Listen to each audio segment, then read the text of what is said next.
Hey people, so after getting my turrets and stuff working, I thought, could I do the same with a gravity cannon? And seemingly yes, so I built this. This is my auto-aiming, self-reloading gravity gun. Yeah, it does what it says on the label. It can reload itself after firing, and it can aim itself at a moving target, assuming that the target is moving in a linear fashion. So if the target accelerates or changes direction, it will miss. But yeah, as regards to self-reload, we have 3 program buttons on the taskbar, the toolbar in the button. If number 4 is simply firing, so we shoot the projectile away at 104.38 meters per second. The weld head goes up and we start reloading. As long as it's reloading, we are unable to fire. Once it is done reloading, we can pop into the camera and go out. We have a little LCD out here with some information. Up there we can see it's reloading and now it is loaded.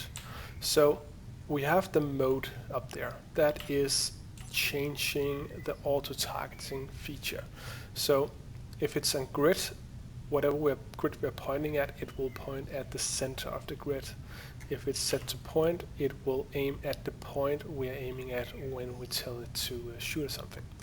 So if I, for example, do grid here, I aim at this point, it is set to grid, I press auto fire, it will aim in at the center of the grid. It will then count down from 20 and fire. The reason for it counting down is well, it's a compensation for when I'm shooting at moving targets. It needs to know exactly how much time there goes by before firing when it's calculating the position. So yeah, that's just a thing we'll have to deal with, but this sniper is not supposed to be rapid fire. The explosion you saw there was it blowing up all the powered parts, so it cannot be targeted by turrets unless they're set to target moving objects. And there we go, cut the blue ship in half. So yeah, that's an easy target, that was standing still. Let's try our moving target this time. I got 2 more targets, each with increasing difficulty. So yeah, let's go for a moving one. Alright, so we got a cargo ship, I believe, out here. Turning a bit slow because we are quite heavy, but again, I like that in something that's supposed to be a sniper. So 6-kilometer range, let's aim in. Yep, cargo. I'm gonna keep it on grid because I wanted to shoot it right in the middle. So we're gonna aim at that, press 6 to aim. It's gonna predict the position it's gonna be at when the projectile hits, and fire in 10 seconds. So let's pop out of the ship and follow the projectile this time. If we can get out there in time. So yeah. Come on, fire, and it's fired. Alright. And exploding away all the powered blocks, leaving just some heavy armor and some blast doors behind. So it's going to take a little bit. As I said, we're moving at 104.38 meters per second.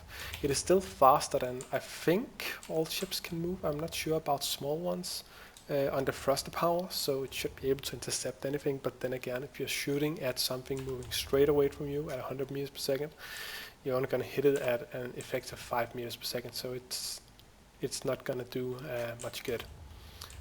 But if it's moving towards you, you're going to absolutely wreck it. So yeah, we're getting a bit closer. This takes time. I don't really want to speed up the video because the new program I'm using to cut video is a bit wonky on that part. So yeah, anyhow, getting close. We're aiming for a straight center. So let's see if that's where we hit. Oh yeah, straight center, obliterating the cargo ship. Still has some turrets though. So yeah, it is pretty devastating. Right, let's do something a bit more difficult this time for the last test. Alright, so out there at 15 kilometers I have a small mining ship parked. Let's just get out and look at it. Well, let's remote out and look at it at least. So miner observer, right. So it's the standard mining ship from the station apart from the platform when you start that weld. apart from having hydrogen and hydrogen process, that's just for fast acceleration. As I said, I need to move in a linear fashion. If something is accelerating or changing direction, I will miss. I have no way of predicting change in direction. I cannot control a piece of armor flying through space. So yeah, fast acceleration. Anyhow, 3 blocks tall. I think it's 5 blocks wide, and I don't know how long it is, but yeah, we're aiming for the center yet again. So let's get back and do this. I am gonna look over there. I'm gonna go into the ship and accelerate it up to 100. Well, I don't know how fast it goes actually. I'm just gonna put full throttle on it and see if we hit. So hydros, full power, and it should be speeding out of there. We should see it in a moment. I have 15-kilometer range on this map, view distance wise. In theory, I think I could shoot quite a bit further, but yeah.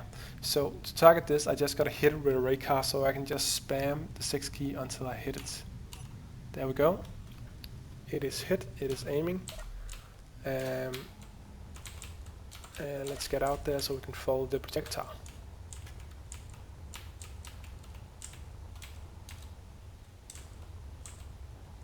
Come on, fire, fire. And there we go. It's pretty hard to catch up with this thing if you don't follow it from the beginning because it's moving so fast. Oh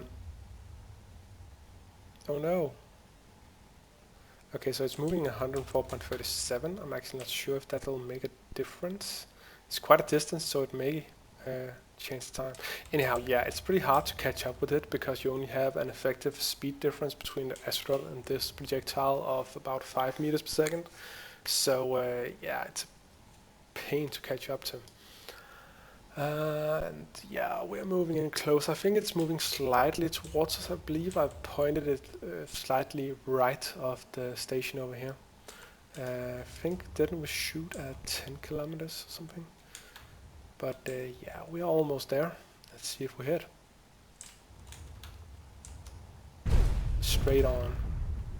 Didn't quite hit the center, but yeah, I think that's precise enough. And we could shoot at 10 times the distance if we were shooting at a large ship. So yeah, I actually think that is about it. Yeah, last thing, I was talking about range. So as you can see up there, the max range is taking up. That is because I used the game's raycasting functionality to acquire targets on this thing.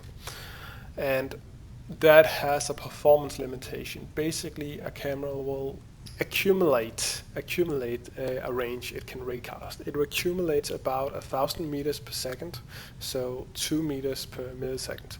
That is wrong, that math doesn't add up. Yeah, it's 2 kilometers per second. So yeah, 2 times 1 is 2. Great. Yeah, 2 kilometers per second of distance. So if I were to shoot at something that is 100 kilometers away now, I would have about 10 kilometers of targeting range left because it's a pool that gets accumulated. Likewise, if I try to target this, it will only take 1.8 kilometers out of that range.